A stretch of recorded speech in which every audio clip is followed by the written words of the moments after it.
आप सब में अनेक साधक ऐसे हैं जो भजन कीर्तन करते हैं, नाम जप करते हैं, भगवान की महिमा का गुणगान करते हैं और भगवान के किसी भी एक साकार रूप को चाहते हैं।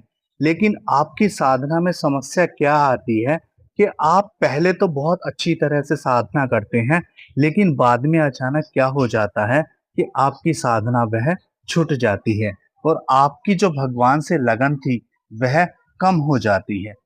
जब आप प्रारंभिक अवस्था में साधना करते थे, भगवान के ध्यान को धरते थे, भगवान के चित्र को देखते थे, उसे महसूस करते थे, उसे अपनी आंखों में महसूस करते थे, तो आपका जो चित्त था वह लगा रहता था।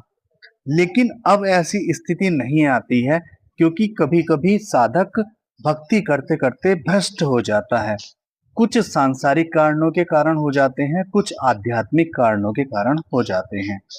तो ये जो भ्रष्टता आ जाती है ना, तो इसमें साधक को ऐसा लगता है कि अब मैं अपनी भक्ति से बहुत दूर हो गया हूँ। वो लाख चेष्टा करता है भक्ति को दोबारा से करने की, लेकिन वह भक्ति को दोबारा से नहीं कर पाता है।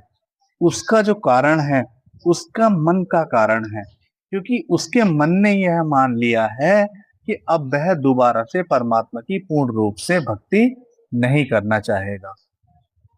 अब मैं ऐसे लोगों को ये सलाह देना चाहूंगा कि जो भी भगवान के साकार रूप पर ध्यान करते हैं, कोई भगवान विष्णु के चित्त पर ध्यान करता है, कोई भगवान शंकर के चित्त पर ध्यान करता है और कोई अनेक देवी देवताओं के चित्रों पर ध्यान करते हैं। तो वो जो ध्यान करते हैं, वो उन चित्रों पर ध्यान ना करके अपने हृदय स्थल में उनको बसा लें। वो संसार में उन्हें ढूंढने की कोशिश ना करें, क्योंकि आपकी अभी ऐसी अवस्था आई नहीं है कि आप संसार में उनको ढूंढ पाएंगे या पूरा संसार ही आपको परमात्मा लगने लगेगा। पहले आपको प्राथमिक अवस्था से गुजरना है।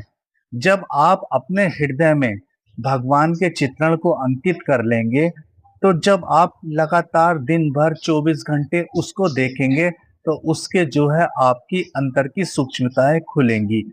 आपका भगवान के प्रति प्रेम बढ़ेगा, आपका भगवान के प्रति रुझान बढ़ेगा। भगवान की ओर से आपको संकेत मिलने शुरू हो जाएंगे कि कैसे आप ध्यान साधना करें, कैसे आप भजन करें।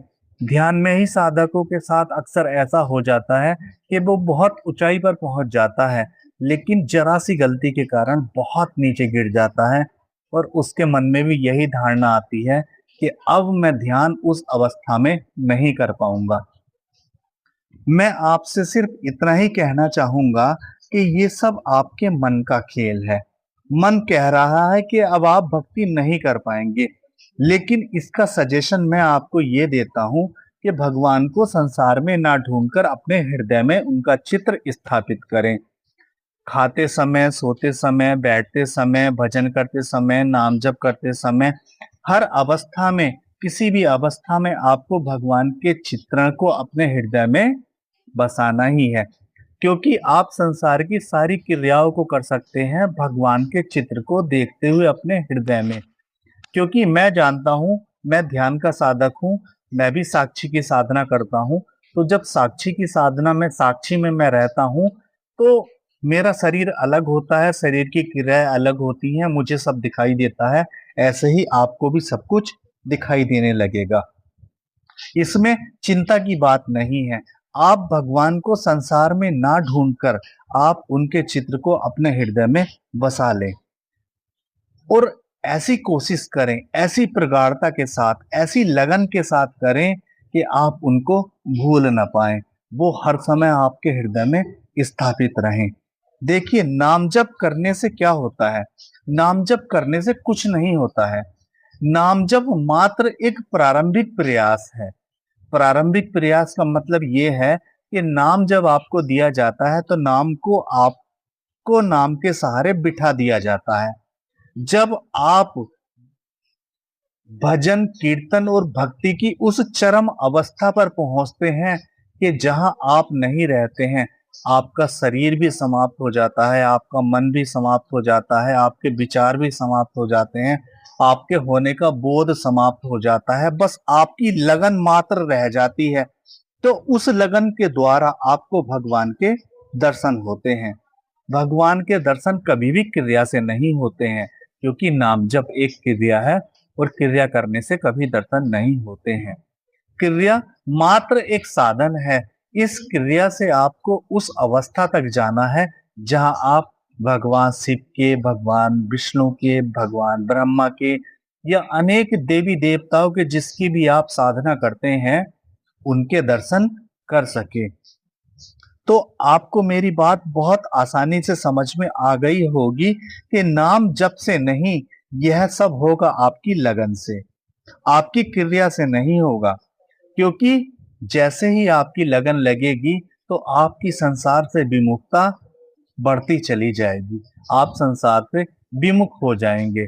24 घंटे आपके हृदय में भगवान का ध्यान रहने लगेगा और भगवान की तरफ से आपको आदेश मिलने शुरू हो जाएंगे। आपकी भक्ति और गहरी और गहरी और गहरी होती चली जाएगी। आप अपने मन में कभी ये ना सोचें कि मेरी साधना छूट गई है तो मैं इस साधना को दोबारा शुरू नहीं कर पाऊंगी। ये मात्र एक मन का खेल है, क्योंकि मन नहीं चाहता है कि आप वापस से भगवान की साधना में लगें। क्योंकि भगवान की साधना में लगने का कारण है मन की मृत्यु और मन का छूट जाना। तो आपको कोशिश यही करनी है कि आपकी साधना यदि छूट भी गई है तो आपको लगातार पक्का मन करके, धारणा बना के, ध्यान से, लगन से भगवान के चित्र को अपने हृदय में बसा लेना है। क्योंकि हृदय एकमात्र ऐसा स्थान है कि जो समस्त सुखों की भावनाएं निकलती हैं वह हृदय से ही निकलती हैं। और जब आपके हृदय में भगवान विराजमान हो जाएंगे तो फिर तो कहने ही क्या है। आप उन समस्त सुखों का पान करते हुए भगवत भजन में रम जाएंगे। आप भजन, कीर्तन, भक्ति सब कुछ बहुत सहजता और बहुत आसानी के साथ कर सकते हैं। मित्रों, आज की इस दिव्य चर्चा को मैं यहीं समाप्त करता हूँ।